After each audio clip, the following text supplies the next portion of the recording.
There we go. Yeah. I love my Protect charger because my Protect charger is awesome because, like, people will bring in bad batteries to the store, and then not bad batteries, but like really low batteries, and then the common sense charger, if it's too far out of balance, the little common sense chargers that we sell for $50, they won't balance it, right? It'll say like Delta V something something. But I can take that. I can take that battery and I can go down to my Protect 625 charger that I've had now for 3 years, and plug it in, put it on the balancer, and it'll balance that thing because you can charge at 25 amps. I mean, I can have that thing back to fairly even in a matter of minutes, and then I take it back upstairs, plug it into the common sense charger, and poof, it works again. So we have helped so many people with batteries when they leave them plugged into their cars. Or they just get, too low and everything. Because that's the biggest problem is if you leave a battery plugged in. We see that all the time now with LiPos, and we try to explain to people, nope, you can't do that. You got to leave it unplugged. And you definitely can't leave it around dead, right? That's one of the rules with LiPos. Yeah. But I've been able to help so many people that come into the store with wonky batteries because of that charger. You can't just put it on a nickel metal hydride setting on a charger and you charge it up? Yes, I'll do that first, and if the batteries are fairly close to being balanced, then the common sense charger will work. But if they're way out of balance still, even though they're over, like you can have one cell at 3.6, one cell at 3.1, and one cell at 3 flat, the charger, the common sense charger won't balance that. It won't charge it because you can't balance it. Yes. So I'll run downstairs to mine real quick and then put it on the balancer. It'll fix it, and then I'll take it back upstairs and show them. I don't know. Yeah. If you're ever going to save a battery, like check the cells and make sure there isn't one completely dead. Because if you put it on like a nickel metal hydride setting and try to pound it with like 5 amps or something to bring it back up above 6 volt, you could like potentially charge one cell up to 6 volt. No doubt. So the common protocol, you could really screw some stuff up by doing the common protocol that we do when somebody brings in a battery that's low is we'll get the voltmeter out first, and I'll test each cell through the balance port or through the balancer. And if as long as all 3 cells have some volts in them, then I'll kick it up on the nickel metal charger for a minute or so, and that usually fixes it. But then again, if it's way out of balance and it depends on their charger too, because like Traxxas chargers, if they're way out of balance, they won't charge them either. Right. It's just a liability thing. Yeah. Like, no doubt. When I was working at Firelands or Hobbytown, it was like a weekly thing. You'd get a store calling in or a customer like, yeah, I just burned my garage down or something. And it turns out they like charged a LiPo battery on nickel metal hydride setting. It's like, what do you do? So we have had that happen once, and the guy tried to blame it on us. Right. And we were like, well, you need to, because on the phone he was like yelling at us and all this other stuff. We're like, man, we are so sorry that happened.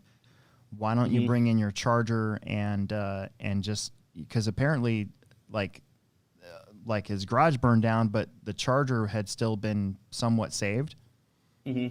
Well, turns out he brings it in, we plug it in. The first thing it says on there is nickel metal hydride charge. Right. And we're like, yeah, so you can't do that, We had one where like somebody's like burned their garage down or their part of their house or something. And we got the photos from the fire marshal of the charger and like everything charred around it. And the balance connector wasn't plugged into the charger. So we're like nickel metal hydride mode. Yep. What a bummer. Yeah, and it's like, you feel terrible, but it's like it's not our product's fault, I kind of feel... No, go ahead. I always felt like Raider runs should just come with a nickel metal hydride battery. Yeah. Like all the time. Yeah. Just because they're so bulletproof, But I mean, we used to blow those cells up left and right. I popped a couple. A shotgun. Yeah. Back in the day. It sounded like a shotgun going off in the pits. Were you around when Mike Soltow got basically hit in the face with a popping nickel metal hydride? Oh, yeah. Cell? I remember that. Yep. Yeah. It was loud. It sounded like a gunshot. It sounded like a gun going off. Yeah. I mean, essentially, like, the cell is just a shotgun shell. Yeah. Like kind of how it's basically made and put together. Okay, I'll lead us in here. So we were just talking about chargers and batteries because we got some stuff to talk about today. This is Alex Sturgeon with the Hobbytown HobbyPlex show podcast and the Hobbytown HobbyPlex race director, second in command manager extraordinaire. With me as always is I'm Will Brinton. I'm more of like a fifth Beatle at the Plex. I just help out whenever I can, and I do this podcast. Yay, we do the podcast. As always, this show is sponsored by Pivot Lending Group. You can find them at pivotlending.com. And if you mention this show, if you're trying to get a refinance or a home loan, you get your choice of either $500 lender credit or 0.125 off of your rate. Funny story. So we were handed hats to wear, and today I had some work done to my car. I got an oil change. I actually, Will, you'd be proud of me, as everybody that watches YouTube knows that I'm not really a car guy in any way, or I don't do anything with real cars for the most part. But I've been driving around on my Spare with my Nissan. I got a Nissan Frontier. It's my dream truck, what I've always wanted to have. Anyways, I've been driving around on the Spare since like December. And I got a new tire on my regular rim, and I had it in my garage. And because of the winter time, I didn't want to do it because I hate being cold. And then we were just so busy. I've never really gotten around to it. And today, after the oil change, I'm like, I should probably put that tire back on. So I put my actual tire on, and then I put my Spare back underneath my truck and cranked it up so that I have a spare if I ever need it again. So I'm all squared to go there. I had the Pivot Lending hat in the back seat of my car, okay? And I was kind of cleaning out my truck, and I was like, okay, I don't want to lose this hat or have it accidentally get taken inside or whatever, so I put it in the front seat of my car. Then I went downstairs because I bought a new light for my room so that the after-hours show has better lighting. And Gretchen went and mowed my stepdad's lawn. This is a long story. Sorry about this. But anyways, she came back and she had to move my truck because I was still parked crossways along the garage. So she backed up my truck and then she parked it again. And then Gretchen did what Gretchen always does. She saw something and went, oh, I should clean that. So she took the Pivot Lending hat out of the front seat of my car and took it inside so that she could throw it in the wash machine. So I'm not wearing my hat. Yeah. But you are. I'm proud of you. Yeah. I had the box sitting there. You here. go. Look at that. Look at the logo. Oh, look at the cat. What? Yeah, my cat's in the room. So for those of you that are listening to this later, Will is looking super sexy with his beard, and he's got this cute little cat in front of him, and then his hat has the Pivot Lending logo right on the front of it. So he's doing a really good job with it. It's like. And now he's posing with his cat. Yeah. Screenshot that for later. Yeah, it'll be all right. So we were talking about chargers. We should probably just sort of start talking about stuff here. So we got race results to go over. I want to talk about how I prepped the track this week, as I think it's I'm not trying to hide anything or anything like that, but first we should probably get into some sort of like hobby news and new products. There's not a whole lot out there again right now. The first thing I want to say though is you could definitely tell that a lot more states are open because your Facebook feed is loaded now with race results again, which is good. It's been a while. Yeah, everybody's just like posting anything. It's great. Yeah. Like, hey, I changed my diff oil today, I do that stuff. So yeah, I do that stuff too when I'll be sitting in my room working on stuff and I'll be like, you know what? I should Instagram something. Yeah, it's like, show that you wrench, show you're doing the work. One of the races they had was the Jimmy Babcock's off-road shootout. It used to be the Hot Rod Hobby shootout, but since his track is outdoors and it's not necessarily in style right now, they moved it indoors. I think last year was the first year they did it. Yeah. And It was at No, Rain I think Man's? it's cool. Yeah, I think it's cool that they found a new venue to hold that event, so it just doesn't go away. You know, because I mean, like, what 10 scale outdoor events do we even do anymore? Yeah, there are not a lot of them.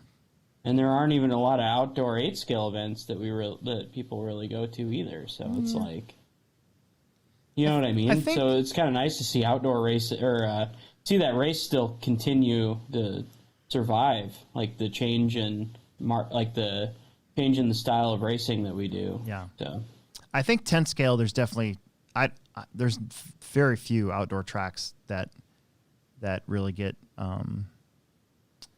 any real pub at all. I mean, I can't even think. I mean, Florida has some still. yeah, right. You know. Yeah, pretty much anywhere that they can race all year, you know. And like I think the grip level that they have at some of those outdoor tracks in Florida is pretty high. I mean, anyway. What track was that? It was shoot. It was one of the J Concepts. It was a J Concepts Clash, and it was Coral something. Coralville. I don't know. There was tons of grip on that track until it rained. Yeah. Did they sugar it back then? Other than like when sugar was popular. Or calcium? They calciumed that track. They did. And my cars when I came home were completely rusted. Because I'd shipped them FedEx and I shipped them FedEx back. And I didn't clean them well enough. And all three of them were basically rust buckets when I got home. The funny thing about that though is they called it clay, right? But when I was down there and I'm like, wait a minute, I'm looking at the track and I'm like, this isn't really clay. This is more like sand with tons and tons and tons of calcium chloride in it. Yeah. You know, it worked, it held together, and it had mega traction, you know, and then it rained and they got the track going again and everything, but it was never really the same after that. I'm sure they deal with that all the time down there because it is basically tropical, you know? Mm-hmm. That's that track, or that's when like Red Compound was like the J Concepts tire to have for outdoor, right? Yeah, I think we were still running. I think I wasn't sponsored by J Concepts then, but I'm pretty sure that I ran J Concepts. Actually, when it got all after it rained and got all weird, we were running Goosebumps. Yeah. But before that, what was the tire that was before? Oh, we were still running Barcodes.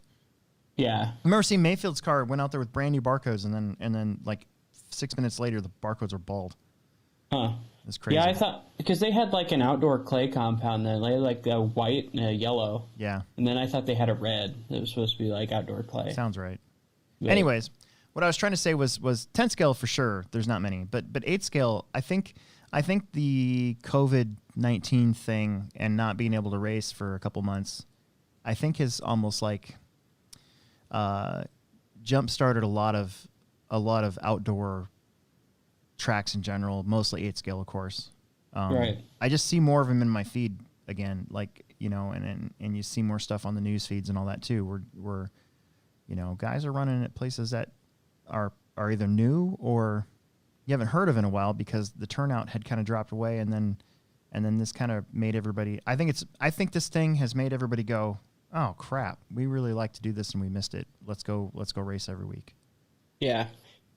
Well, and then like outdoor 10 scale, I mean, it's primarily AstroTurf. Any of the outdoor racing, like more, Yeah. like their outdoor 10 scale tracks, Astro. And I think there's one in Minnesota now, and then there's that outdoor AstroTurf track in Connecticut that is Alex Kashushek's local track.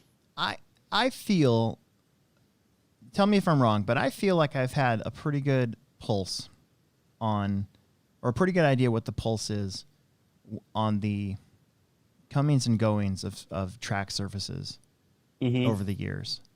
And right now I feel like artificial surfaces are not necessarily on their way out, but for whatever reason, I feel like there's not near as much hype about them as dirt. Yeah, I mean, so to me, it seems like dirt's just the standard for off-road. And then, like, you know, you'll have guys that are like, hey, let's run on, you know, an artificial surface. And they'll open up a track and people will go and get all excited about it, and then it just kind of like, oh, this is what we're doing forever, and then it just kind of goes away. Like, I think a lot of the people get kind of burned out. So it's kind of like a new track ends up with a flash in the pan of new people, and then you end up with the core group of guys still supporting it every week. And if those guys aren't enough, then it doesn't make sense to keep doing it. It could maybe it's just because of the time of year we're in. I mean, we'll run carpet again this winter, but we're going to have a little bit different schedule, and hopefully one of these shows we can kind of get into why. But I do feel, especially lately at our track, that there's been a fairly large level of excitement and a real want to be on the dirt, to race on the dirt again. I don't know. Yeah. No, I think so too. I think a lot of that is like a lot of the people, they had one car for dirt, and it's like having to reinvest to do carpet. Yeah. I mean, I don't care what we race on as long as we're racing, Yeah. I think that, having the artificial surface take off has actually increased the amount of tracks that we have and the more people interested in racing, because, you can build a relatively temporary track for it, if that makes sense. Oh yeah. It's definitely way less, way less, investment to do a artificial surface for sure. Mm-hmm. You could have like a track in a gym or something, race once a week and set it up, take it down, if that's all you got, Yeah. But, I don't want to get into race results with all the other races going on, but I just wanted to mention that this was really probably the first week in a while where I've really noticed a big uptick in just stuff going on in general, Mm-hmm. Oh yeah. I think, we basically lost all of spring racing. I don't think we're going to lose all of summer racing, but I do think this year it's going to be weird because we're going to have no IFMAR, and I seriously doubt if we're going to have any raw dirt at all, nitro and 10 scale. Yeah, it would surprise me big time if that had actually happened. From what I understand, it doesn't need to happen, because even though this would be a world's qualifying year, say for 10 scale, because IFMAR is not doing any IFMAR events this year, basically everything got reset. So next year will be they're basically just skipping a year. They're just, everything that was going to happen this year is going to happen next year apparently. Oh, so they're not skipping a year, they're postponing a year? Right. So so it's like, so historically every odd year has been a 10 scale worlds, and then every even year has been an 8 scale world, so now it's going to be opposite? That's what I understand. Yep. Huh. Okay. I could be wrong, but I'm pretty sure that's what I understand. That's the way I was kind of told about it. And a lot of it's liability, man. You can't, as an organization, both on the world level and the national level, if you're hosting an event, let's say you host a 10 scale national at a popular track, and you get 320 cars there, which means you get probably about 150 people plus their families, plus team managers, plus whoever else is coming, and a rash of people get sick at that event. Yeah. Where does the liability lie? Is Roar Insurance going to have to cover those people? I don't know. I mean, you don't have to go, right? You don't have to go. So you're right. So you're kind of putting, you're kind of like taking the risk. Yeah. This is the way I kind of look at it. Yeah. But how many people are going to just take the risk and then get sick? Ultimately, you just don't want anybody to get sick or die. Yeah.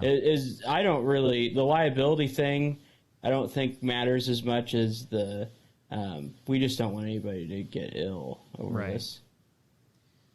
So I don't think that you'd really necessarily have a huge leg to stand on as far as liability goes, but I mean, ultimately, you just want everybody to be safe. Yeah. So I think we're going to see, I think we'll see fall kind of get back to normal. I think, unless there's this massive second wave and all of a sudden, people start dying that don't have, second conditions or whatever it is. I don't know. Yeah. You know what I'm saying? Like, I don't know. I think we'll be back to normal Sure. in the fall. And then I think next year will be better. I don't know about you. We've been talking here for almost 20 minutes, but I cannot wait for 2021 to come around. I hope it's better. I just I saw a meme today that said that from this point forward, 2020 will always be a term for like when something just goes completely haywire or wrong. The one that I saw is like video games will have easy, medium, hard, and 2020 like, for difficulty. That's a good one too. That's totally yeah, true. I saw that one. That was a high quality one. So what those at video game. Yeah. iVideo game. What have we got going on this week? New product wise, you want to talk about that a little bit? We're supposed to get the new Team Associated Enduro. It's not Trail Walker. Crap. What's the word for it? I forgot what it was called. I'm so bad. Like I'm not prepared. Hang on. Okay. Hang on. I'm making Richard's life harder because he's gonna have to go in and fix this because I totally forgot. Enduro RC. I cannot believe I forgot the name of this truck. I feel so dumb. What is this thing doing? It's not Trail Walker. What is the name of this truck? Pedal jumper. No. God damn it. How come I can never find anything when I want to find it? I don't know. It'd be too easy. Element. I'll only go to their Instagram because it should have it there. Wait, what's this? On the gram. What is that? What is it? Trail Runner? What was that movie Trail Runner. It is a Trail Runner. Oh, okay. Trail Walker, Trail Runner. Okay. Trail Runner. You want to start again? I'm going to do it again. All right, okay. let's do it again. I'm going to do it again. I'm so...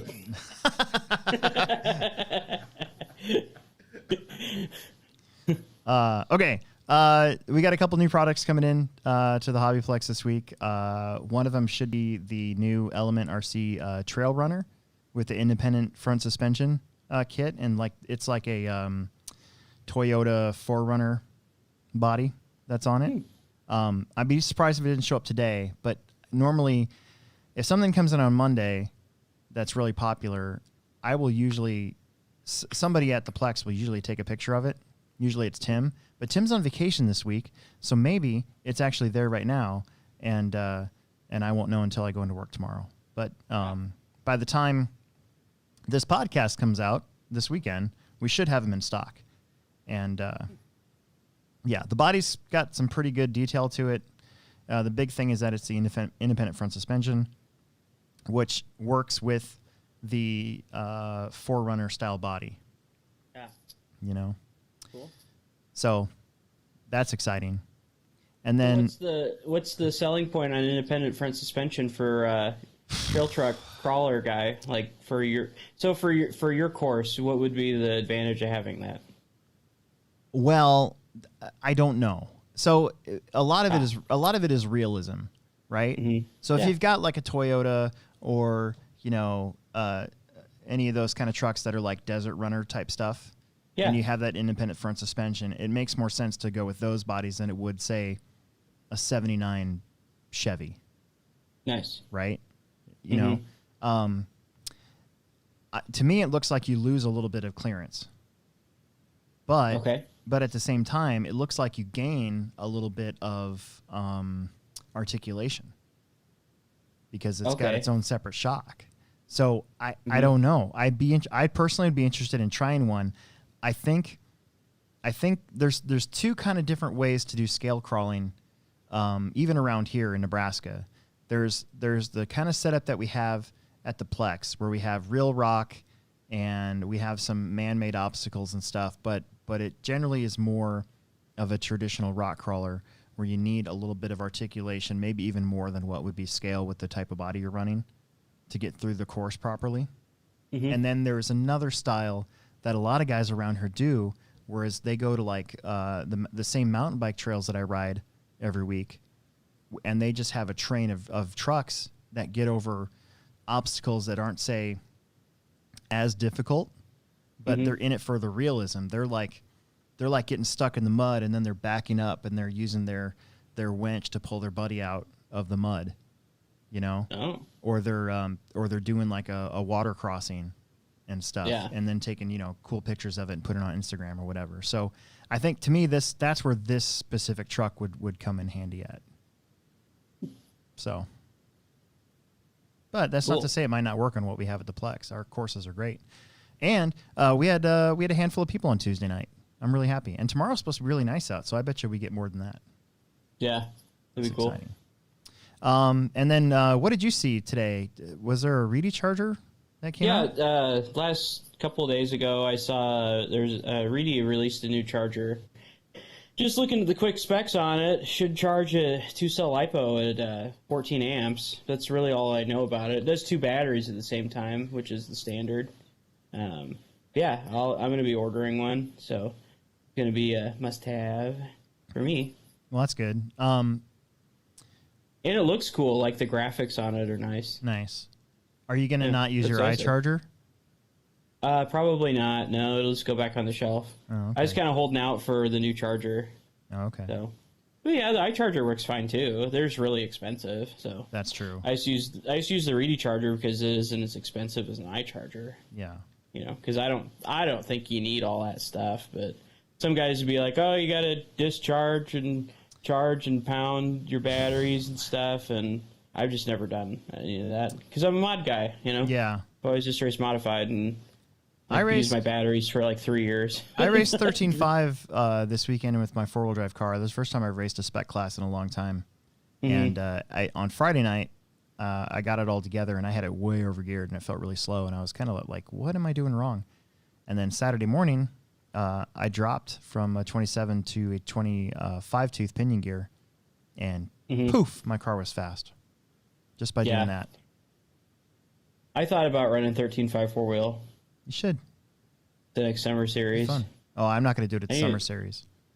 Oh, I need a 13.5 motor. I'm club racing with 13.5. I won't do that at the summer series. Right. I just don't. I don't feel like I need to run 2 classes, and I really like racing 40 plus. Yeah. So. Yeah.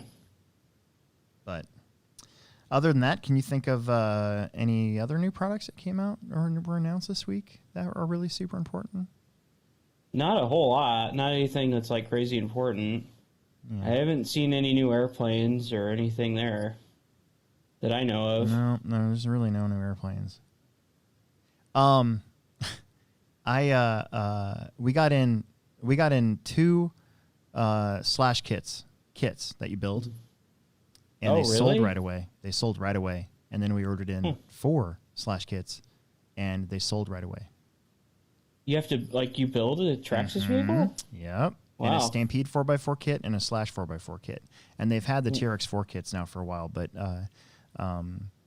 somebody ordered a Stampede 4x4 kit, and Tim was like, we should probably order one of these for the shelf, and we did. And, yeah, dude, they've actually been selling, which makes me happy. Means that people actually want to build stuff. And to be honest with you, that a Slash is not that hard of a build, I don't think. There's nothing complicated about it. I think you could build that car in a couple hours. Yeah, that'd be a perfect kit to give a 13 or 14-year-old kid for the first build, as long as the instruction manual's nice. Right, which it is. Yeah. I'm sure it is. It's a Traxxas product, so thought that was interesting. But I think a lot of those. I wonder if one of the reasons why they came out with a kit of a Slash is just because there's guys that are taking them and turning them into drag cars, dirt oval cars. There's just like this. There's a need for like just a donor car almost. Yeah. Yeah, I mean it's pretty cool. I was actually surprised to hear that because I haven't heard of a kit from Traxxas since what? When was the last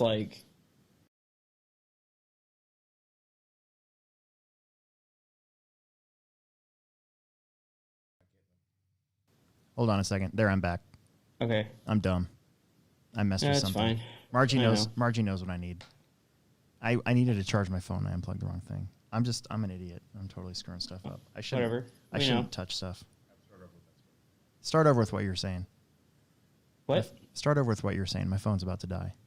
That's why I messed the show. No, up. I can't think of the last Traxxas kit that Traxxas has made. You know, like a kit that you build. I bought my stepbrother a Rustler in 1994 or 5, I think. That was a kit That you had to build. that I built. Yeah. Yep. Interesting. But I don't think they've had a good... Well, they hadn't had a good kit until had to have been the TRX4. The TRX4 Sport. They've got the kit version of that. Mm-hmm. And then they had the Stampede 4x4, and now they have the Slash. So can you get the kit like you would a Tamiya car, where it comes with the speed control? Yeah, it comes with stuff? everything. It still comes with everything. Oh, it comes with everything. Everything. Is it cheaper? No, it's more expensive. It's $199. So they don't even build it. No, they charge you more. Yeah, by $10. It's more expensive by $10. And I actually went to go see. I actually went to see if it was maybe like just an LCG chassis or something that made it more expensive. Yeah. Nope. Like It's just Slash. it's just A clear. $10 more. It's got a you clear. build it? It's got a clear body. And It's so yeah. funny. Yeah, Oh my Yeah, god. it's stupid. To me, it's like some guy at Traxxas is like, "Hey, we should make a kit, and it's like $10 more, and see if they buy it. Like it's a kit, and we have to do less work." Oh man, that's really funny. But hey, it's working for him, right? Hey, whatever. Yeah. You can probably edit that out. No, it's fine. I just like to mention there's another possible manufacturer down the road that probably won't sponsor this show. Oh, really? God. I'm Wayne's World and everything here. No, you'd edit that out. Why wouldn't you edit that out? I shouldn't have said that. No. I was being funny. It's fine. You didn't even say anything bad. We've bagged on Trinity worse than that on this show before. Well, Trinity has it coming. Yeah.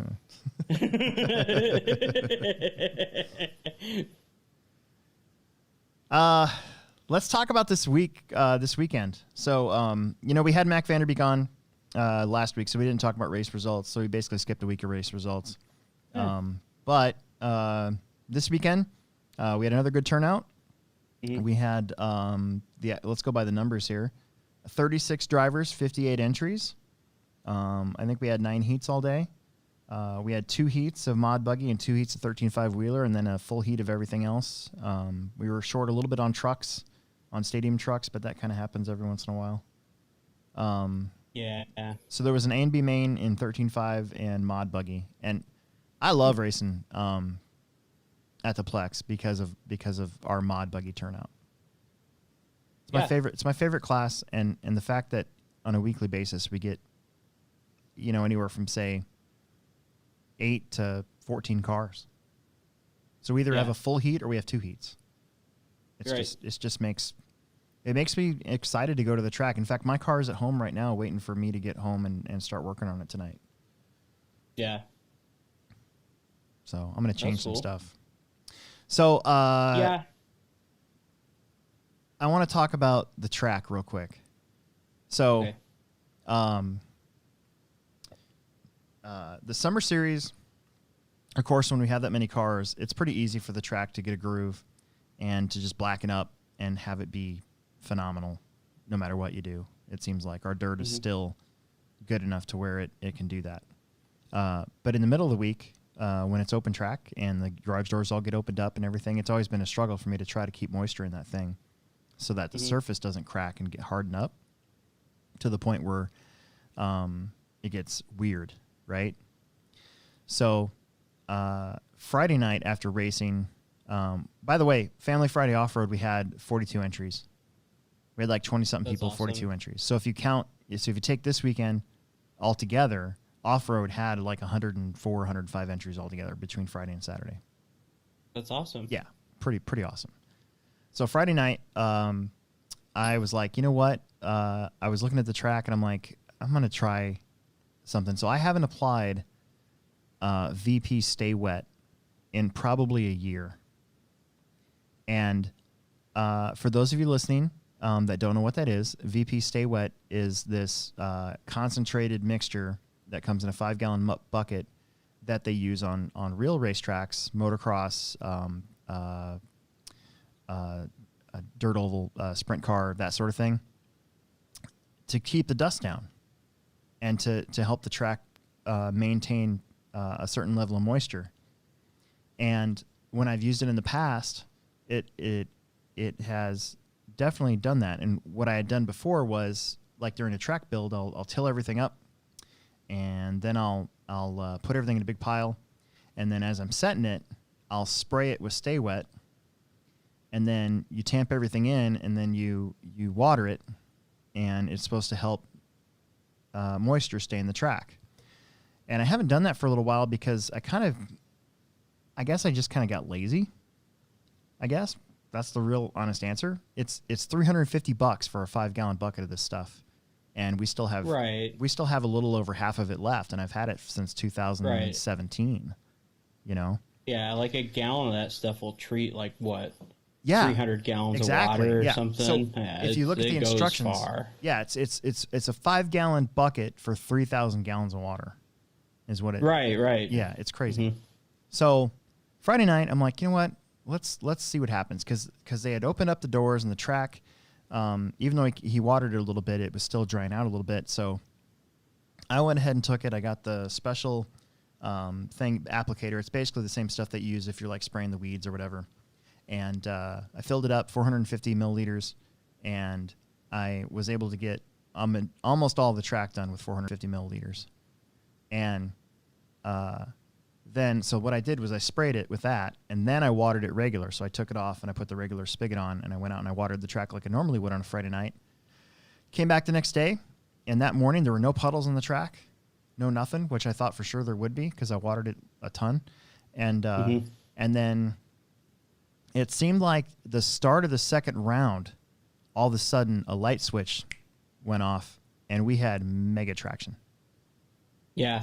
Well, it was like there was a time that I don't remember when it was, is when we first put that on there, because I got this other stuff one time a long time ago.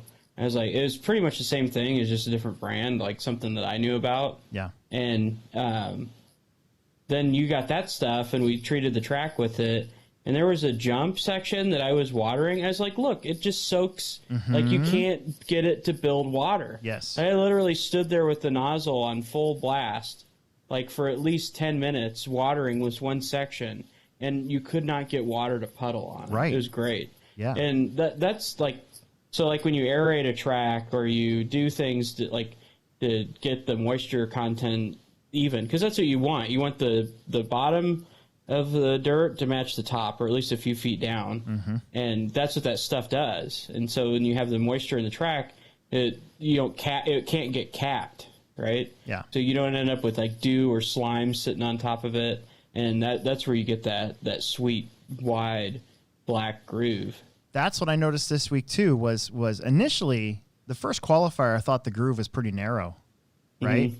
And then the second round, it looked like the black started to widen out, and then by the main, you could be a foot or two off the line, and you still had a pretty good grip level. I mean, Emerson was almost on slicks in the back. Right. No, I wish I would have went out on lower tires in the main, because I pretty much ran because I switched to golds for the main. Oh, really? With that, and just because that's what we used to do when we ran that stuff. Nothing else would work. It made it so the track took clay compound really well. Yeah. Or gold compound, rather. Yeah. So I went from silver to gold, and it was like, holy cow, this is awesome. It was like we have a race car again. Yeah. So I just wish I ran on lower tread, because I ran like 1-2 run tires, and it would have been nice to have them a little lower for that, because you guys are running like super blown out. I was on pretty blown out low treads. I wish Your wish tires were so thin you could hold them up to the sun and see through them. I wish like, that they were pretty thin. I wish that my foams and my tires were not as balloony for the main, because I think that's what caused me to screw up right away. I wasn't snapping. ready. They were snapping. I wasn't ready for that much traction. We'll get into that here in a minute. Mm-hmm. But yeah, Emerson was like flipping his car over backwards, like when he pulled full throttle.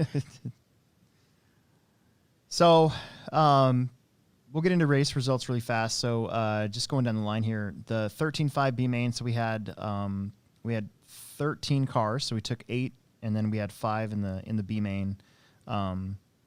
This ended up being a really good race. Matt Robinson was your BQ. He had some problems. Joe Schnoes got away from everybody and had a 10-second lead at the end, but the Rod Case Matt Robinson battle went down. They both crossed a line with like barely any time left, like less than a second. And I know Rod would have been much happier if he didn't have to do that extra lap. But he held him off. Matt tried to get him right at the end. They finished 0.3 of a second apart. They were almost side by side over that last double coming to the loop, and Rod just had the nose on him. So Rod Case got the bump. He got to race again. And that's what it's all about. Yeah. And since Rod was only running one class, right? That's kind of nice, because then he gets to race again. He gets to hang out a little bit more, and maybe he gets that extra track time too. He gets to work on something. Yeah. Two-wheel drive mod buggy was our other lower main, and this one was tough because I could have done 8 and 4, but I feel like that would have been a boring B main, like just 4 cars. Yeah. Right. So I tried, and plus then you're short marshals again, right? That's as a race director, there's a lot of things to consider. One of them is, okay, I need to have corner marshals. I can't have a race with just 3 cars in it, So that's why if there's 11 cars, we usually just put all 11 in the main, because why would you have a B main with 3 cars and then you got to struggle for marshals afterwards? Right. So Ethan Delaire found himself 7th qualifier, so he started a BQ, and I videoed this one because my son was in it, and I thought it'd be fun. So this one's up on YouTube. Ethan pretty much drove away from everybody, and his time was really good. It seemed like he was kind of struggling early in the day, it looked like, and kind of got it figured out, especially by the time he got to the A main. We'll talk about that here in a little bit. But Emerson got the bump. Emerson was really excited to race Saturday, which I was really happy about. But I was just like, dude, okay, look, you're in the B main, you're behind Ethan, you're starting second. Just whatever you do, don't run into the car in front of you. Just please. Let's just have, just whatever you do. So he was really worried about getting in a pileup or something at the start, so he was a little bit hesitant, and then he screwed up over the double and was upside down and was dead last before like the 3rd turn. And then he came back. Yeah. Mitchell kind of helped him out because I think Mitchell crashed. Mitchell was in second for I think the first minute or 2 of that race, and then started crashing a little bit. So Emerson was able to get back up there, and there wasn't really any close races other than, you can see Brian Cox and Mitchell finished 0.6 of a second apart, but they were racing for 5th and 6th place. So, that was just good to see Emerson make another A main. He has only made 1 or 2 of them this year, and then of course Ethan got the extra. He got an extra race basically. One of the reasons why we only run 2 qualifiers instead of 3. When I was growing up, 3 qualifiers was kind of the norm for club racing, and with that, if you got a really good turnout, you kind of knew you were in for a 12-hour day, right? I feel like the need for that sort of thing has waned. Like the summer series is a long day because we have such a big turnout. We have to run 2 qualifiers. We definitely can't run 3. We'd be there till midnight. Yeah. But even a club race, we made the decision a long time ago to run 2 qualifiers because we do bump ups. So your lower mains are kind of your last chance qualifier, and then everybody else that's in the A was probably going to be there anyways. So it just makes for a more efficient day. You're not there all the whole time, I've never club raced anywhere that did 3 qualifiers. Yeah, it used to be when I was going to Chillicothe, Missouri, every Saturday there for a little while in the early 2000s, and before that too, 3 qualifiers was kind of the norm. But it seems like the want for a lot of people to be at the track for the that commitment to run that long of a race program every week, I don't think is there.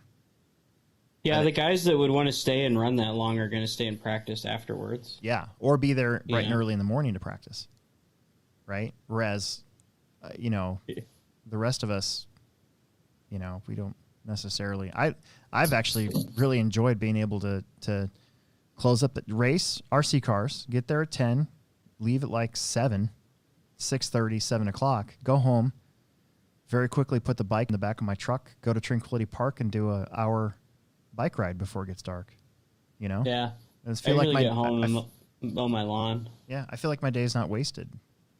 Yeah. I'm getting in extra stuff. Mm-hmm. Stock truck ended up with only 3 trucks this weekend. Chance Rolk, Wade Guerin, and Josiah Roby. Josiah broke out, so he got third no matter what. And then the white truck and the green truck of Chance and Wade raced pretty close and pretty clean for almost the whole time, and then eventually Chance kind of drove away. So I think Chance was feeling good about his truck leading in, especially the next Summer Series race here in a couple weeks. Truck's been weird. We've had, I think as many as 6, and then the rest of the time we've had a couple. So we've kind of had to squeeze some together with other things. So we had four-wheel drive truck running with these guys too. But yeah, I mean, that was the one race we were really short on, was stadium trucks. Stadium trucks just drive funny now. Is that just me thinking that? No, they do. I don't know. I remember having a T3 and a T4, and that would be my second class. I'd race mod buggy and mod truck, and I'd get to the track. I'd drive my T4 or T3, whatever I had at the time, or Matt Francis Triple XT. I'd go to the track. I'd drive it once, and I'd go, this thing's good, and then I'd put it away, and then I would just work on my buggy the whole time. Yeah. And now, I don't know. My T6.1 that I ran, I had a 3-gear stand-up in that thing for modified. That thing was awesome. And because that's what I ran. I didn't even shake it down or nothing. I ran it at Mac Track that first time with the 3-gear stand-up in it. Oh, yeah. And like the T5M, that's the car I've finished. I won the B main at the Aurora Nationals when we had it that year. And I think that's the way to go. Like the laydown in those trucks, it just really makes them work really weird. I had that 3D printed laydown transmission for my T5M, and it just didn't work right. Yeah. With the weight in the middle of it. I don't know if it's the tire size or what, or the length of the arms compared to how long the chassis is, but I just think they work best, at least with the layback. When you start going full on laydown with them, they just start working weird. Yeah. I never really liked my 22T or 2.0 version of that truck either when I had them. I always thought they drove funny. They never drove right for me. I was always frustrated with them. Yeah, I remember. There's a time. I don't know. You want me to tell this story? No, you can tell. It's whatever. People, okay. Yeah. There's that, and it gets better every time I tell it. Okay. So hold on. Wait. Hold on.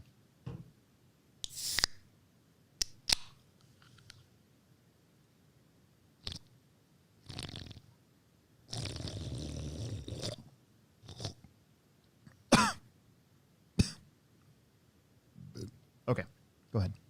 I want to do one too. I'm drinking Waterloo sparkling water tonight. This is watermelon flavor. And it was, yeah.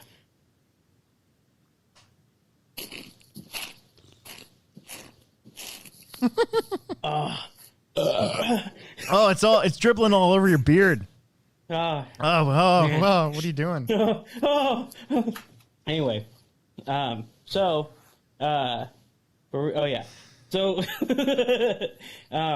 anyway, the story gets better every time I tell it. Okay. So Alex and I, we used to stay at the track after racing until like, I don't know. Oh, wait, is this the shovel one? No. Oh, okay, good. All right. No. There, we used to stay at the track until like, Midnight. 3 o'clock in the morning. 1, 2. I used to just stay at your house because it's so late. Because I'd be like falling asleep driving home. I probably could have drove home. But anyway, so we'd club race on, I think it was still when we raced on Friday nights, too. Yeah. Maybe. No, I think so. Huh? I think so. I think you're right. And I'm running my buggy and just driving along. Woo! And Alex is like getting really upset with his stadium, that 22 stadium truck, and I'm like sitting there giggling because Alex is losing his mind next to me, and he takes the the wooden like stands that we stand on. Oh, yeah. He took the wooden stand and threw it off the driver's stand, and it hit his 22 and like tacoed the car. I mean, it, like there was like I don't even think the tires had hit the ground at the same time anymore. And that was it. That was the last time I think I've ever seen Alex race stadium truck. That's probably. Yeah. I took a shovel to one another time though. Oh, I think it was the same one. Another stadium that. truck. I think I took a shovel to it, and then I sold it like the next day. It was great. Yeah, it's sweet. Yeah, I don't know. I just never really enjoyed it. I love stadium truck. Mod truck's my jam. I was so disappointed when everything went 13.5. Yeah, I know, but it had to be done. Yeah, I'm not complaining. I prefer modified truck. Yeah, me too. Speaking of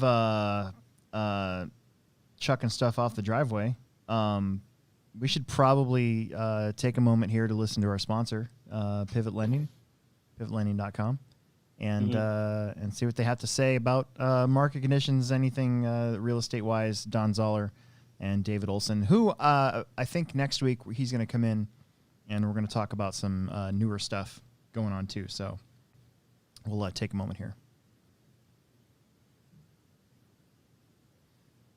Okay. Plex Spec beginner A main. We had a handful of Plexers on Saturday. Saturday's not necessarily our beginner day. Friday nights I think we had 26 or 27 Plexers on Friday. So if you add these 4 in with them, and we had a really good weekend for Plex Spec. I'm all about the beginner class. I love them on any day, but so we had a handful on Saturday. We had Jace McCormick, Josh Ryan, Brady Pappenpow, I think Pappenpow is how I pronounce his last name, and then Kobe McCormick. So here's the thing. The McCormick showed up, Ashley and Easton and his kids, and Jace and Kobe raced Plex, and they did really good. Jace definitely had the fastest truck out there, but Josh Ryan with the 2-wheel drive Losi buggy TQ'd, just a little bit more consistent, a little smoother. But in the end, in the main event, Jace got him. So it was Jace, Josh, and Brady. And Brady had never been to the Plex before, so that was pretty cool. He got a Plex buck. You got $1 back for getting 3rd place. Yeah, ain't no dollar back, girl. And then Kobe, he got 5 laps all day, so he did really good. I think his dad was pretty happy that he was able to run. So then what we do is usually right after Plex Spec, we just run 4-wheel drive mod buggy because it's usually the fastest class of the day. The fastest racers usually race it. Tom Rinderneck came again this week. He was pretty much class of the field. He's the only one that got a 17-lap run in the main. Everybody else got 16 or lower.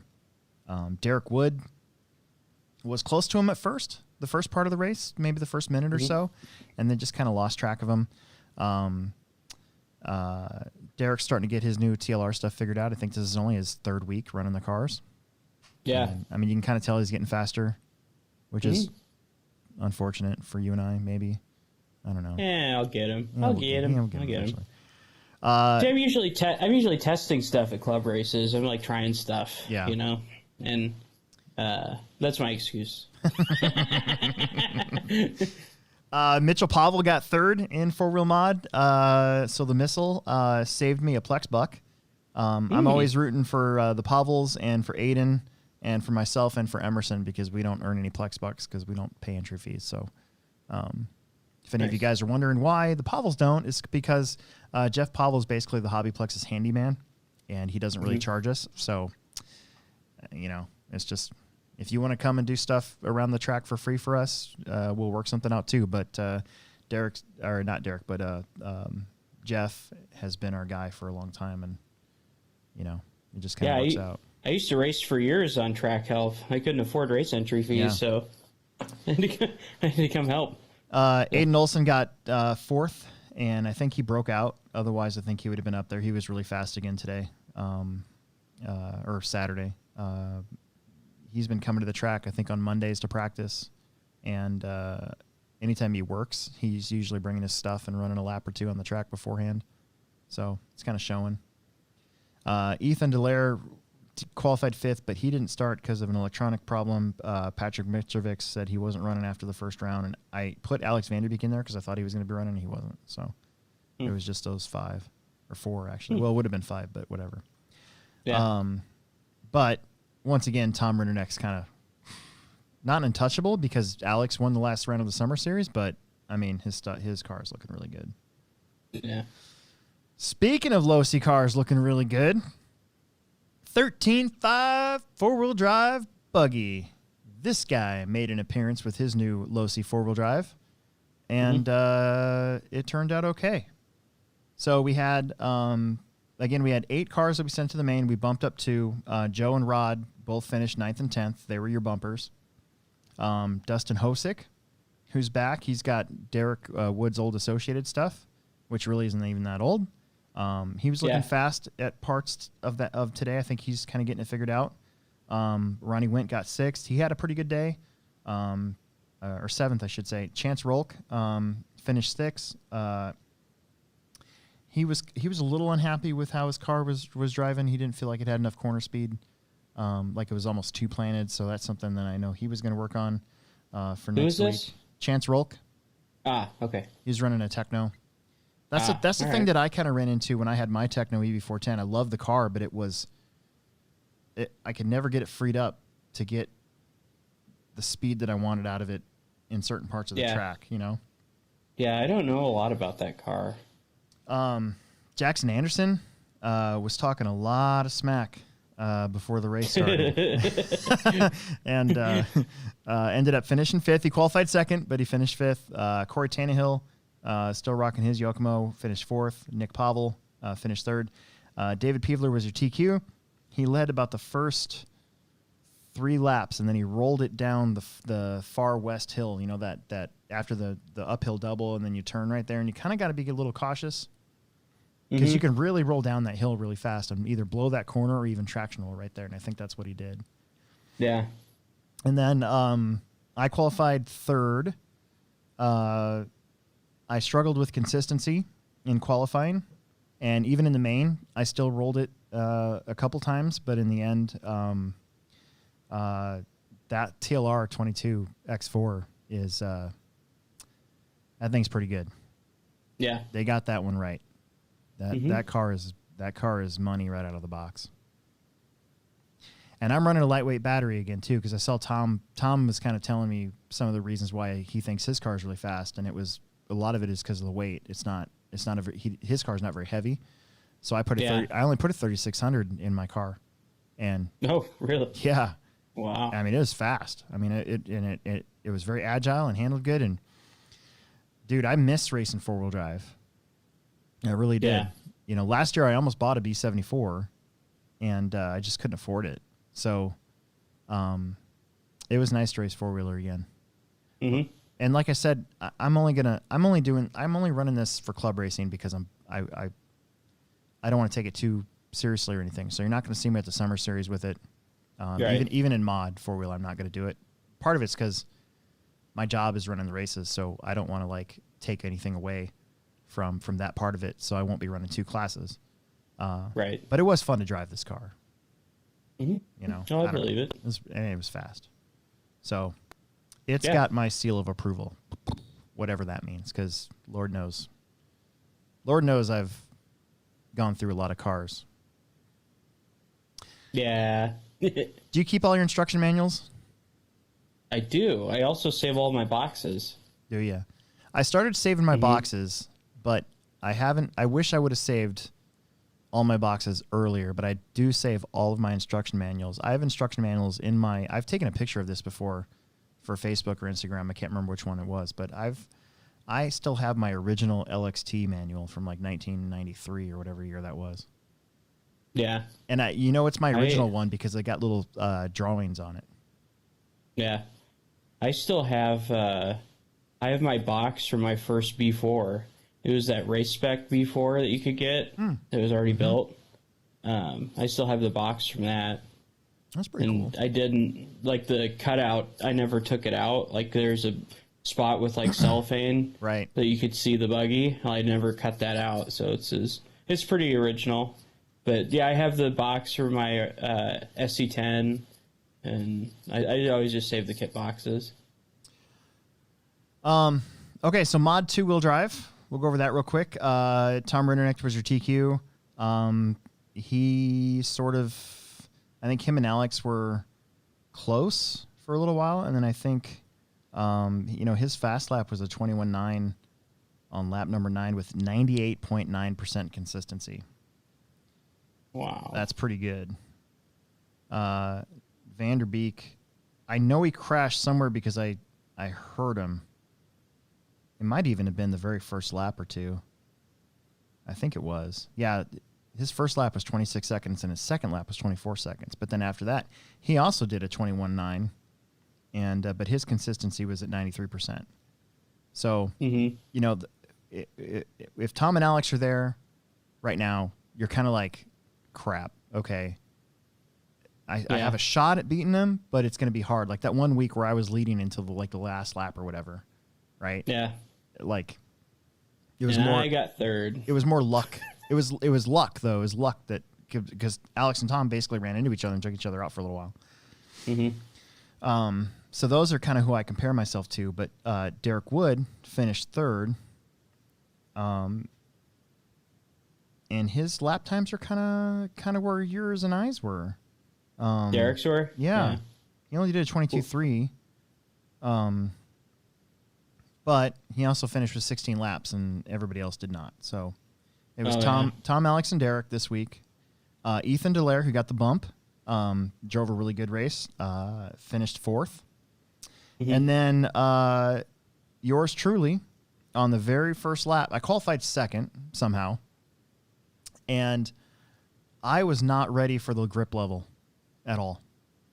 I thought I was because the second round was really good, but my car I almost rolled my car up at the top of the tabletop turn, and I let Alex get by, and then I came down to the doubles and I was trying to set up for the double triple, and I crashed. And then I was like, well, that sucks. And then I caused a huge pileup, including you. I think Emerson was in there. Yeah. And I think Aiden was in that too. And I got out of everybody's way because I caused a pileup. And then went back to racing. And then I remember a couple laps later, I got into fourth. And I could still see Derek. And I was like, all right, I'm going to put my head down and I'm going to catch Derek. And then literally the next corner, I crashed again. And then after that, I was like, well, okay, whatever. Because Emerson had gotten by me, so he was in fourth. Or fifth or something like that. I think it was fifth. And then you, me, and Emerson just basically had a fun race the rest of the way, didn't we? Yeah, I thought so. I thought so, well, too. Like, I'd like stretch out a little bit of a gap, and then something like I came up to those doubles in front of the loop, and my car just like flipped over. I don't know if I hit a clod or what, because I thought I had. I mean, I would have had you guys if I didn't crash right there, but whatever. Emerson had both of us. Oh yeah. And then he, I got inside of him at the end of the straightaway through those doubles, after the straight leading up to that loop. Those doubles have gotten hard. Yeah. To pace right, and I didn't touch him. I didn't hit him or anything. But Emerson's car, I saw him. He must have done something and flipped it basically in the same kind of way. And then I got around him finally, and I think that was kind of the end of it after that. And you finished sixth, and Emerson was like, I just need to finish in front of Will.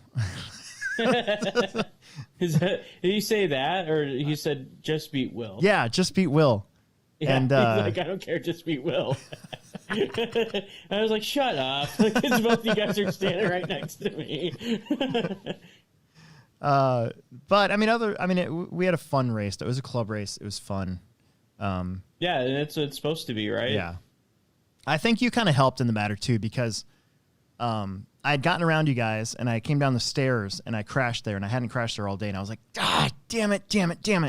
And then you came around and we're like, huh? And then you doubled and tripled and crashed right there, and you just laughed, and you were like, ha, and I was like, okay, all right. I was like, oh no.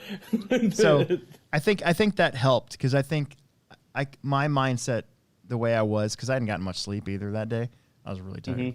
Because Gretchen had gotten in a car accident the night before, so I was kind of like, my mind was kind of in weird places, so I didn't sleep very good. But knowing myself, I could have went one of two directions. I could have went to the all right, this is fun, let's have fun, we're both screwing around, or RC racing sucks and I wanna snap my car over my knee, you know.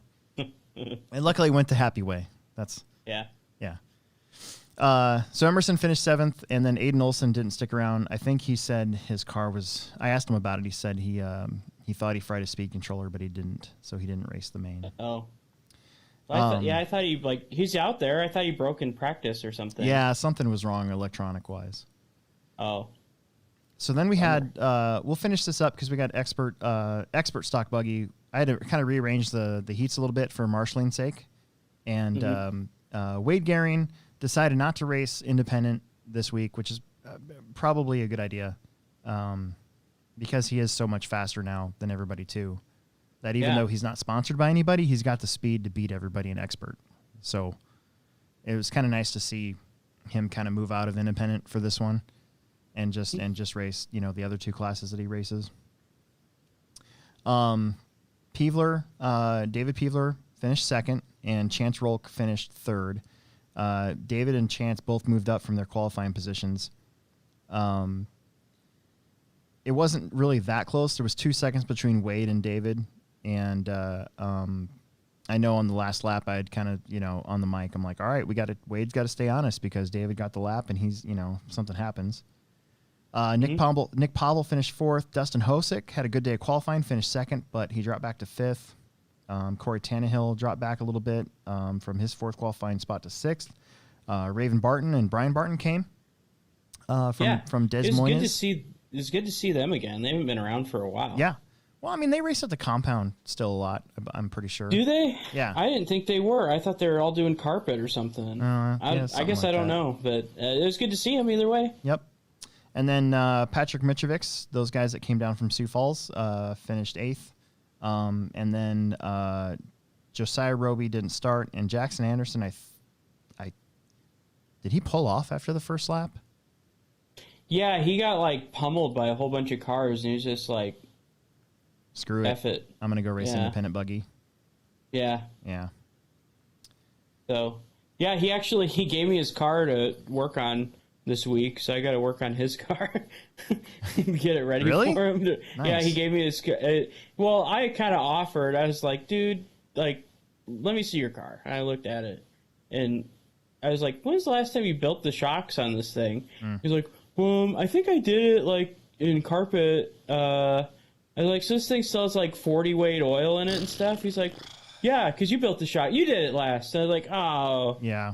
All right, give me that thing. And so he gave me his car. I'm going to rebuild it for him and get it better. Because if he had a good car, he has good stuff. Don't get me wrong. He has good stuff. But if he had a good setup, right car, I mean, he'd be right there with a lot of those guys. I think he's doing a lot better. No, he is. I see potential. I will put the time in. I'm excited by the fact that he's coming to the track and wants to race, not just screw around. Oh, I love it. I see myself in him. Just the annoying kid at the track. So, funny story. Race results do not show race number 9 on Live RC because this guy on the microphone right now did not finish the race before I closed the computer out. What'd you do?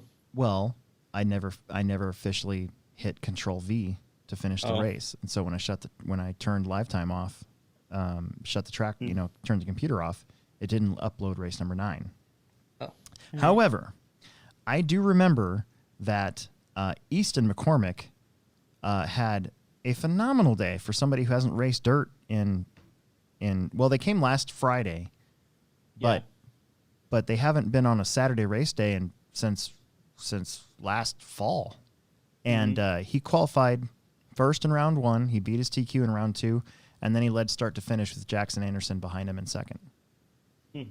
Nice. And if you watch the video, the independent buggy videos on YouTube, Jackson was right there for a majority of the race. He kind of trailed back a little bit towards the end, got caught up in a little bit of lack traffic because I could tell he wasn't able to anticipate where the cars in front of him were going to go, and so he ended up running into him. That's something he's going to have to learn. But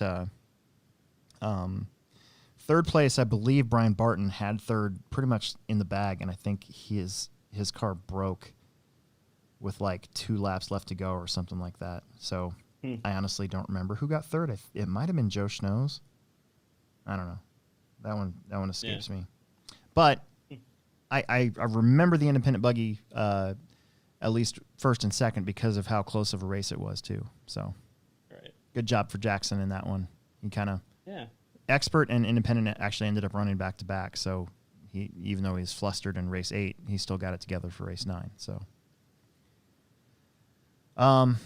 that's race results. We like to go over race results on the show as much as we can when we have weekly racing because it's important. I think it's good to give these guys all a shout out. We're racing this Saturday, and then we're not racing July 4th. So we're gonna have a week off after next week. So we're racing on the 26th, but not on July 4th. Yeah, we're going camping, yo. Is it 26? Yeah. We got a new camper. Camping? Got a new truck. I would love to go camping, but I'll probably end up working that day. Yeah. Well, we're got the spot. I got to drive the camper out there. I think they're Wednesday night, something like that. And I don't work on Friday, so a Thursday after work. I'll be going out there. Fun. Probably taking my Zuma. I sold the Ruckus. Fun. Yeah. So yeah, we're racing next week. We have it on online sign up still, RC sign up. I would appreciate if people would sign up on RC sign up, even though you don't have to race now. There's no limitations on people or anything like that anymore. We're not racing July 4th, and that's good because I'm going to make some changes to the track for the next round of the Summer Series, which is July 11th. And so that'll be a good one. It's What's your change? Little things, nothing major. Just I'm gonna change the double doubles before the loop so that people stop crashing and going down to that hole and missing the loop. And then I'm going to, instead of the little double, so there's the infield back and forth with the little double, and then you come up the hill and then you go over that double right in front of the driver's stand. That's probably going to end up being a step up where you'll land and it'll set you up for that double now. Instead of rolling up to it, you're actually going to jump and hang and then land and then hit that jump. So it'll still have some flow. Do something with the double triple. Yes, and then the double triple is going to get a little bit of a modification. So that'll be cool. Yeah. Nothing major. The actual layout will stay the same. It's just the obstacle is going to be a little bit different. So. And then real quick, because we're starting to go long on time, but I asked for some questions today. We didn't get any. Other than, and I want to go over this really fast. Okay. Because it's going to be a short answer. Nice. Ethan Delaire posted any updates on the spring champs. And the update is there is no update. We're probably not going to do a makeup race for this one because we're already into the summer series. And I don't want to have anything draw away from the summer series. If people if we put a makeup date somewhere that is a couple weeks away from each summer series, well, then that might cause somebody to go, well, maybe I'm going to skip this round. I'll just go to that race. I would just rather have people know what the schedule is. Focus on the summer series. It's our big thing. It's what we do every year. You know. We should do like spring champs now in winter. Yeah. So we already know we're going to have a big off-road event in February. We just can't. Yeah. I don't want to say what it is yet because I haven't gotten clearance to say what it is yet. But most people have already figured it out. Yeah. There was a possibility of having something really big in October. I don't think that's going to go through, so I'm not even going to mention any more of that unless that changes. We like to, there's the Fall Classic in Hutchinson. There's the Winter Race, J Concepts race at Fastlane. There's those are two established races elsewhere that I think it would be kind of a dick move if we just said, we're going to put this race right here, and it happens to be a week away from either one of those that have been there for a long time. Yeah. So no, you're right. I just don't think we have a good place for it other than where we always have the race, which is late April. So, right. It'll definitely be back next year. But as of right now, even though we've said it's postponed, we just don't have a good place to put anything right now. Yeah. Next year is going to be off the chain, though. Yeah, I can't wait. So, I don't know. Anything else you want to talk about before we go? Not a whole lot. Silence. I sold my Ruckus on Saturday. Oh yeah, no. That's why you weren't going to race, and then you decided to come up and race because you sold your Ruckus. Yeah. No, guy drove up from Kansas to buy it, and so he drove like 4.5 hours to buy that thing. Right. Rented a U-Haul. Really wanted it bad. Yeah. So. Got rid of it. Buying a Honda Monkey. Fun. We got permission to get new pipe, so we're down to one last 100-foot roll of white pipe. So I got permission to go get new pipe sometime this summer, and then I got my first YouTube payment today. Theoretical dollars. We've been monetized since March 13th. And I got paid today, my first amount on YouTube. I'm so excited. I paid for my oil change, and I bought a light for my room for the after hours show so that people can see me better. Oh, neat. Hercules. So whenever I hear like thanks, money YouTube. from YouTube, I always think of the South Park episode, like, I'm a theoretical billionaire. Yeah. Chocolate rain. Chocolate rain. I can't do it. Chocolate rain. Yeah, that's the one where they had all the YouTube stars in one show, and it was great. Yeah, and like that or that one Weezer music video, that Pork and Beans song. You remember that? I don't. They had all the. You don't remember that? They had all the. YouTube stars on it, like the guy, and they did the Coke and the Diet Mentos, and I'll have to try and find it. I'm sorry, I don't remember that. You don't remember the Red Album? I don't. You remember the Red Album? Well, I don't. I'm sorry. Came out in like 2008, something like that. No, I don't. I'm sorry. Yeah. Well, YouTube it. In 2008, I would have been establishing my Pandora channels by then. Which was mostly at 2008, filled with like really drab stuff like Radiohead and Uncle, UNKLE, and Interpol. Do you remember around that time? Do you remember Dinosaur Jr.? I do. I love Dinosaur Jr. Really? Yeah. That's pretty cool. I like a lot of music. I don't know. I'm cool. Yeah. Okay. Ow. All right, we're gonna go. Thanks for hanging in there and getting another one done for us today. And it's always weird because I always think we never have enough to talk about, and then an hour and 20 minutes goes by and we got to go. Yeah, here we are. So, all right. Well, thanks, Will. Yeah, no problem.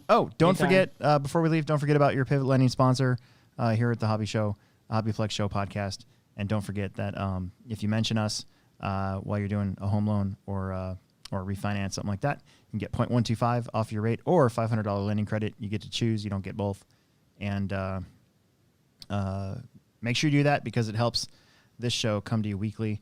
And I know they've already had takers on that already. So Yeah, I'd go for that 0.25 off. yeah, me too. In the long run. So yeah, yeah. All right, thanks, Will. Yeah, anytime. You know me. Yep. See ya. See you on the flip flop. Bye. All right, I'm gonna stop streaming. Hang on. I loved how your cat's butt was directly in the camera for a couple times. Yeah, it's just like the asterisks.